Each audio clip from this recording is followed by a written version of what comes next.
Assalamualaikum everyone. I'll proceed quickly to the result portion of my presentation as requested by the moderators here.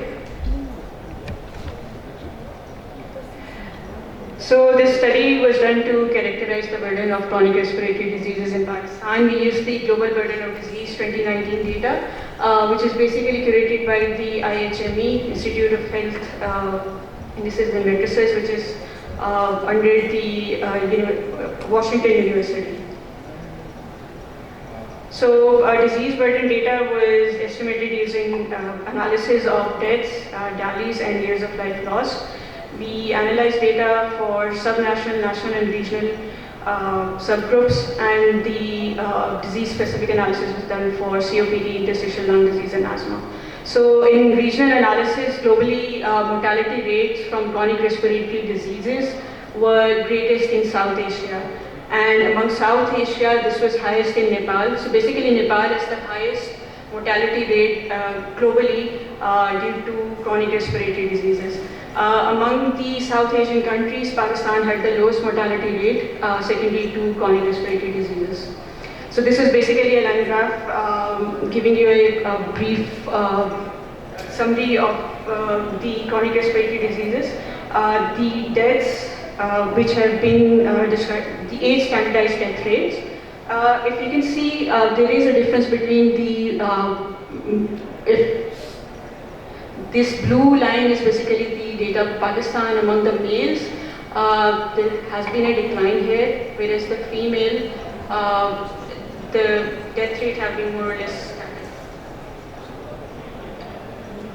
Again, for the prevalent cases in 1990, Pakistan was the second highest number of prevalent cases of chronic respiratory diseases in South Asia, whereas in 2019, it somehow came at the end of all 5 countries. I will move on to why, what has happened between this period which might account for this. So in Pakistan in 2019, almost 6 million individuals had chronic respiratory diseases.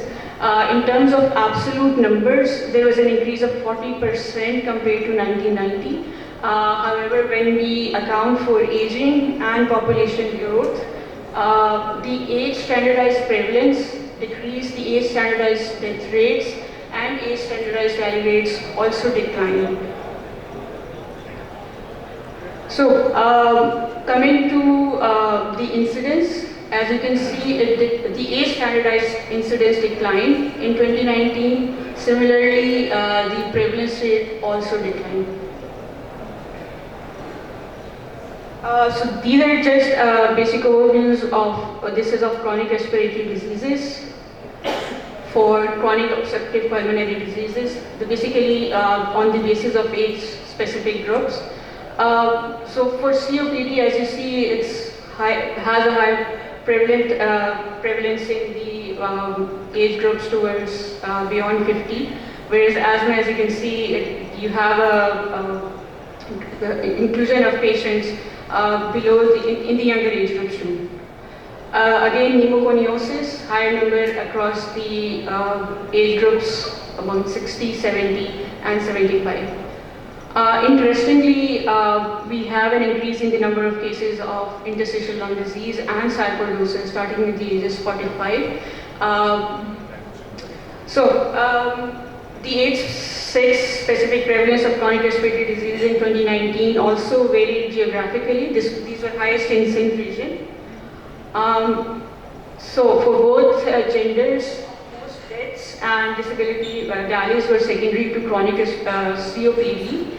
And for both men and women, for men, smoking were the predominant risk factor for chronic respiratory disease, whereas for women, household air pollution was the predominant risk factor for development of chronic CRDs.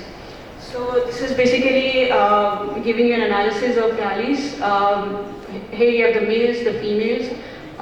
So you can see smoking has a significant contribution as a risk factor for across all provinces in the male gender, whereas across the females, Predominantly, it is the household air pollution and the ambient pollution matter which has contributed to the CRDs.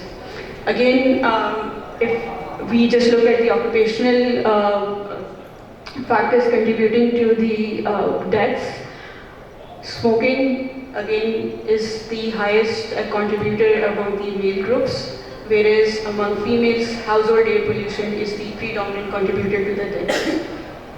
So basically among the air pollution, you have two types of air pollution. One is the ambient particulate air pollution and then the household air pollution from burning of solid fuels.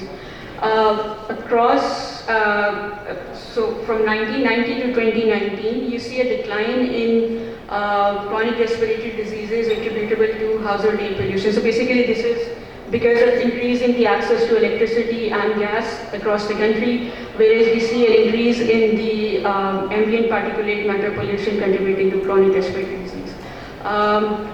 Smoking has declined, the contribution of smoking has declined from 1990 to 2019. Thank you. Is there any other important slide you want to tell?